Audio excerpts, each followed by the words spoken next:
Do you have what it takes to be part of the Oasis team? Do you have the spirit that embodied the pioneers, the pilgrims, the great nautical explorers of the ancient world? Are you tough, savvy, and willing to brave it all in exploration that will not only further mankind, but further yourself? If the answer is yes, then sign up today to become one of the chosen few that will help establish the new Oasis colony, mankind's first intergalactic settlement. All may apply, but only the best and brightest will be selected. Come join the intergalactic adventure. Come find your place among the stars. It's your destiny, made possible by Oasis.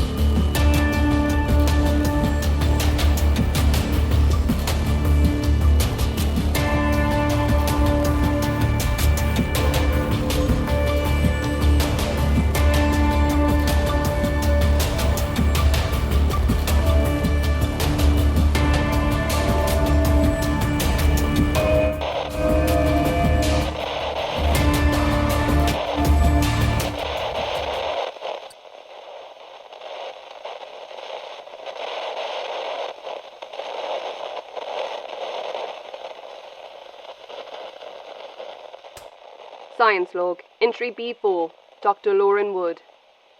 The number of species and variation of fauna here on Kailus is as diverse as anywhere on Earth.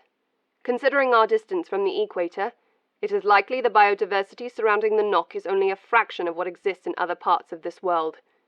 It will take science generations before we will be able to fully catalogue and classify all species. Based on initial findings, the organisms encountered here may prove our known system of taxonomy obsolete.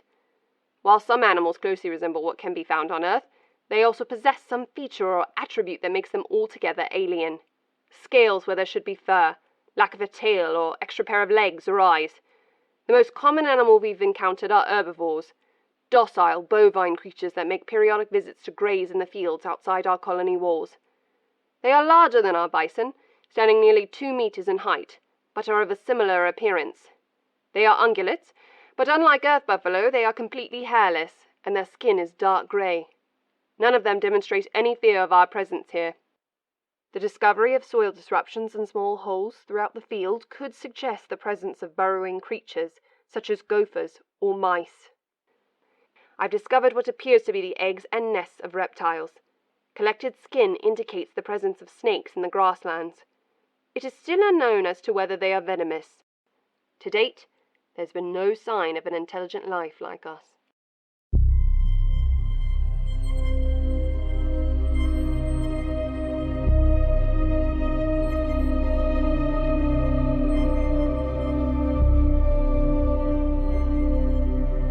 Log entry 3 tag 477 Alpha, Cauldwell, Liam.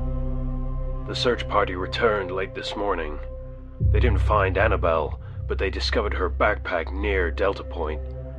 Considering the distance, it's unlikely she could have wandered that far, which means something in those woods took her. With this in mind, I've doubled our security watches and ordered the construction crews to work round-the-clock shifts until the perimeter fence and gate is completed. If something has taken her, we need to be ready if it returns. The backpack wasn't all the search party found. They'd also discovered one of our crashed drones. One of the members in the search party, a teenager assigned to the welding crew, had been able to salvage the memory coin in case it could be useful. I was surprised. Oasis technology is in no way simplistic. I told Cash send the coin to Dr. Wood. I told him to send her the welding wunderkind too. I had barely dismissed them all before news of the backpack had begun circulating through Colony. Annabelle's disappearance alone gave us all legitimate cause for concern, but the fact she remains missing has only fed the colony's fear. Rumors and theories are starting to swirl. This afternoon, I overheard talk about the forest being haunted. Everyone is casting wary glances towards the trees. Some people are claiming to see things. Twice today, false alarms were sounded because someone thought they saw something move in the tall grass or a flash in the sky.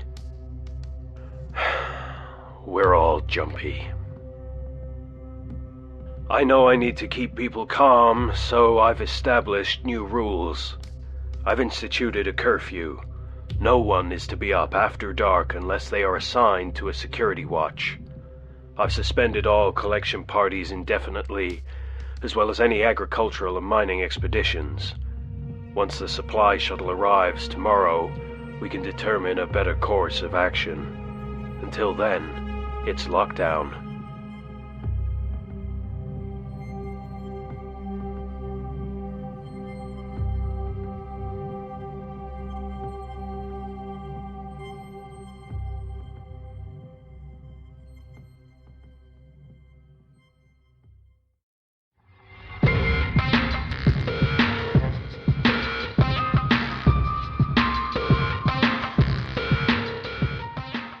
Hey boys, hey girls, ladies, gentlemen, to all my fans and all my haters out there, I know you're listening too. Welcome. It's your boy, Ty, and this is TyCast. Happy to be recording my very first episode for you from the other side of the galaxy. That's right, I'm finally here on Kylo, speaking to you from the famous new Oasis colony.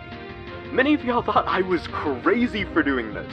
You're all like, why are you throwing away your awesome life? You're a celebrity, you have it all, blah blah blah. But it's really simple. This is the greatest adventure of our lives. This is the new frontier, and I came here to experience it, and to document it all. To document it for you all. And that's why your courageous hosts, your heroes, said goodbye to the Earth fame and struck out on this grand adventure. You are welcome. So, I have plenty to get you guys caught up on, but before I do, don't forget to do the decent thing and like, subscribe, follow, and share this content. It's right there on the widget bar and takes no time at all, so just be cool and do it. Anyways, like I was saying, I'm recording for the new Oasis colony.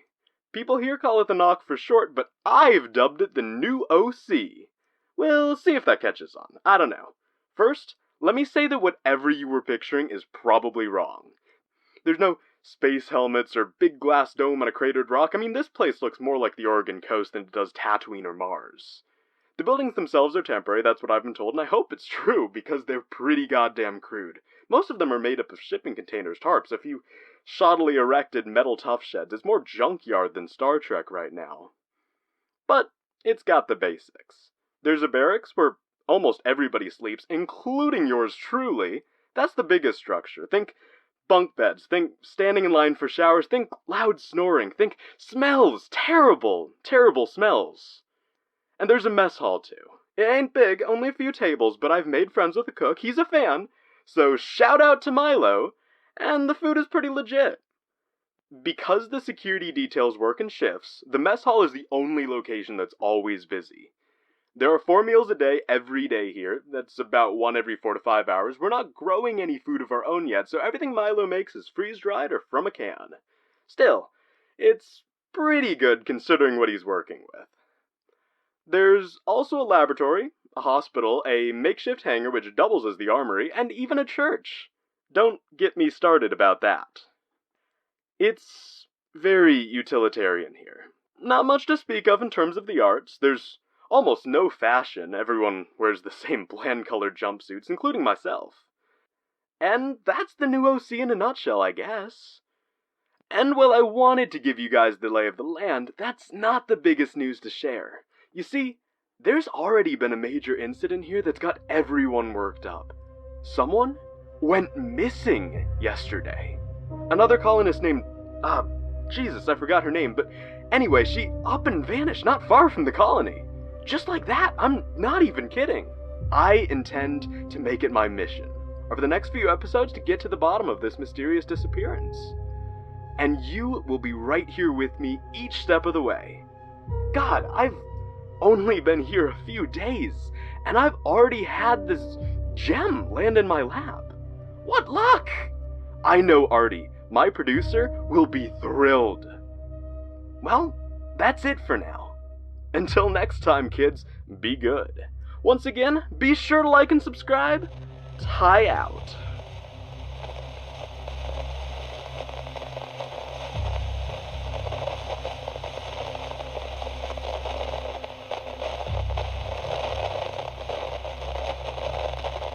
Hey bud, you'll be glad to hear I made it back to the knock all right.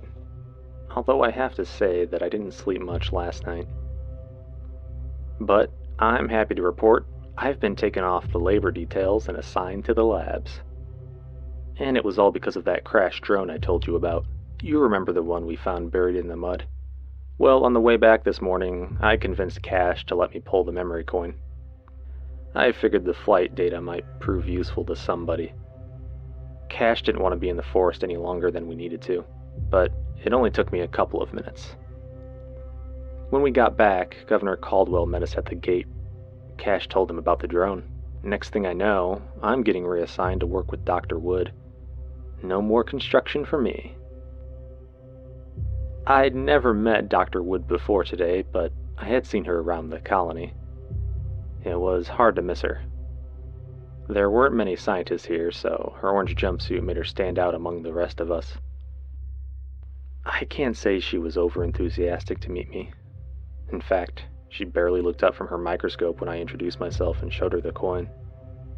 Her background is in biology, but I guess the governor has been dumping every science-related problem in her lap. But the cold reception didn't bother me. In fact, if anything, I'm more excited to lend a hand. You and I both know that I'm a damn sight better at microprocessors and code than I am at welding. She showed me an area in the garage with an active console where I could set up and work. She only had 2 rules for working in her lab.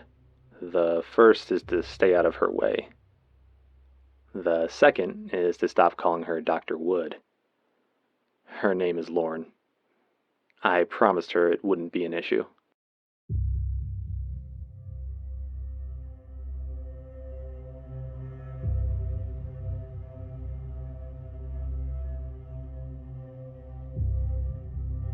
Log entry 3 TAC 481 Alpha, Cauldwell, Liam. This afternoon I paid a visit to the last 2 people who saw Annabelle alive. Marie Tanner, who was her companion in the collection party, and Gerard Gordon, Annabelle's husband. Marie is a member of a small religious group that have established a church here on the colony. They call themselves the Children of the Stars. Most of their number came on the second wave. Although their customs and behavior are somewhat unusual to the rest of us, each member in their order is still a valuable contributing part of our colony. I've been concerned, however, by some of the talk I've heard recently from their members, that Annabelle's disappearance was preordained, that it's evidence of judgment from the gods. I found Marie in the makeshift tent their order refers to as the chapel. She's young, about Annabelle's age, and wears the black robes that are typical of her church. Like the others of her order, her manner is solemn. She was with Amos Moreau, who is the group's spiritual leader. He appeared protective of her and didn't leave her side. Her account was straightforward. Like most collection teams, she and Annabelle had been assigned to gather flora near the forest edge. Marie had stepped aside to pray, as their custom dictated. When she finished, Annabelle was gone. There had been no sound, no cry. Marie said she had called for Annabelle several times, but after no response, had grown afraid, and that's when she ran back to the colony. I went to speak to Gerard next. This conversation was less helpful. His regular assigned detail was in the kitchens, but since the disappearance, Gerard had volunteered for extra duties. I found him working the second shift on the perimeter wall. He was lugging scrap metal from the base of the fence to the top, where the welders set it in place. He didn't say much at all, and I didn't press. He didn't appear sad. In fact, he wasn't emotional at all. He was focused on his task. I suspected if he stopped, even for a moment, he might break down. I wish I could promise him that we'll find her, assure him of her safety, but the more time I spend on this planet, the more powerless I feel.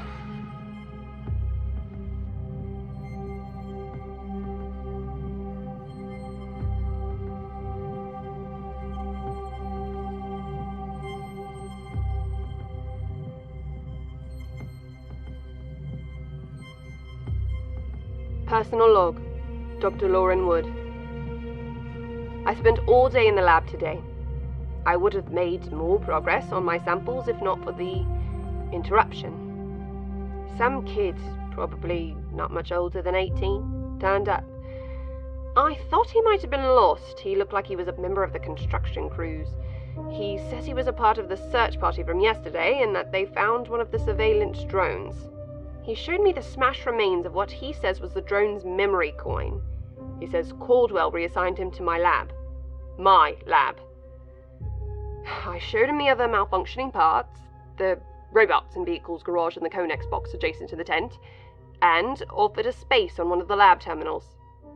He must have mistaken this hospitality for interest because he launched into a whole explanation of Oasis operating systems programming or something like that. I cut him off before he could really get going. I didn't mean to be so abrupt, but the way he was talking suddenly reminded me of Amy. How she used to go on and on about her robots and the code and the protocols, the way she would light up. I could listen to her talk about it all day and still not have any idea what she was saying. I left the kid to his work and I got back to mine. He was there for another 8 hours before I finally kicked him out so I could get some sleep. If only I could. But I can't sleep. Because now I can't get her out of my mind. A faulty seal. All because of a lousy seal, a piece of rubber no thicker than your little finger. That's why she's not here. It had been Amy's idea to come here. She had this romantic vision of the two of us venturing across the galaxy on this grand adventure. I was hesitant, happy to stay at home in my comfortable labs on campus, but she convinced me. She won me over to the idea. How could I not be excited when I saw how much she was? And now she's not here. All because of something as stupid as a cracked seal on a hibernation tank. She was likely dead before we even left our solar system. 4 years before the rest of us woke up upon arrival. Sometimes I tell myself Amy is still back home on Earth. Because that's what it feels like sometimes. You know, that's the last time I saw her. She's back on Earth. And I'm light years away. I don't know if that makes her feel closer or further away.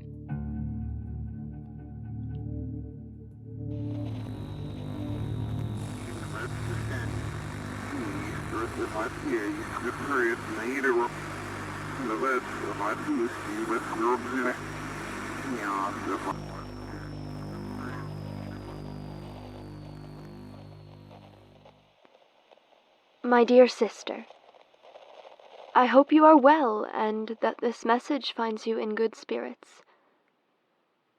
Things have been uncomfortable here since my last message. People keep badgering me with questions about the woman that vanished a few days ago. As I said before, it was a tragic circumstance, and while I can understand their interest in my account, I can offer them no more than what I already shared with Governor Cauldwell. It's true, I was there when she disappeared, but I hold no answers to her whereabouts.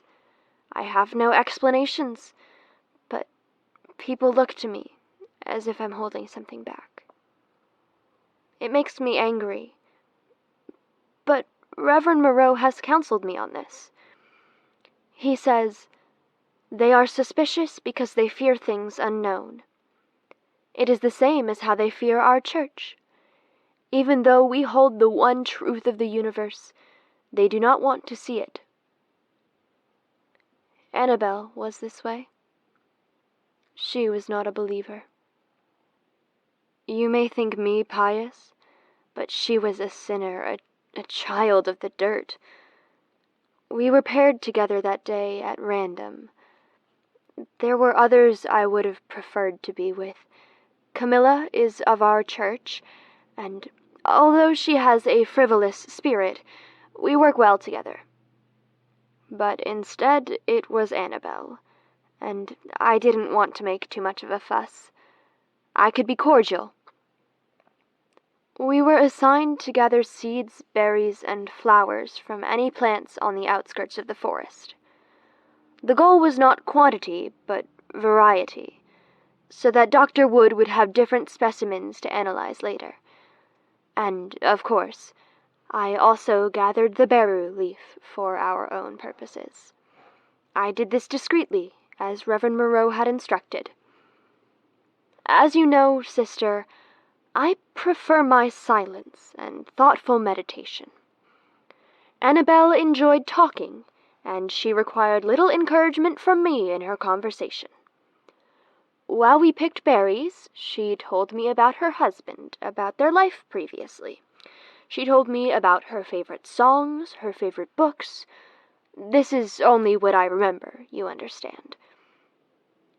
We had been out there for almost 2 hours, and so it was nearing the time of afternoon prayer.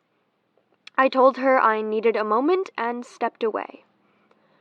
I was only a few paces away, with my back turned, kneeling in the tall grass.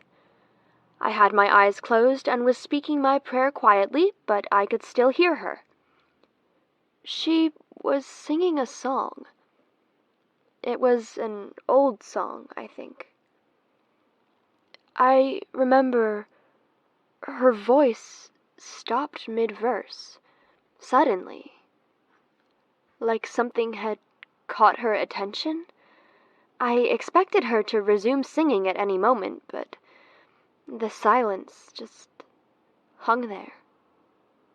When I finished my prayers and turned around, I was alone. I scanned the field, but there was no sign of her. I looked for any movement in the forest, peering into the shadows between the trunks. I called her name, and this is something I didn't tell the governor.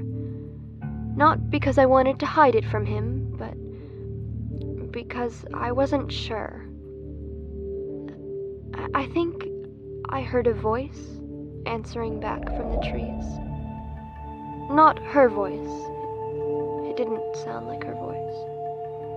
It didn't sound like words I recognized.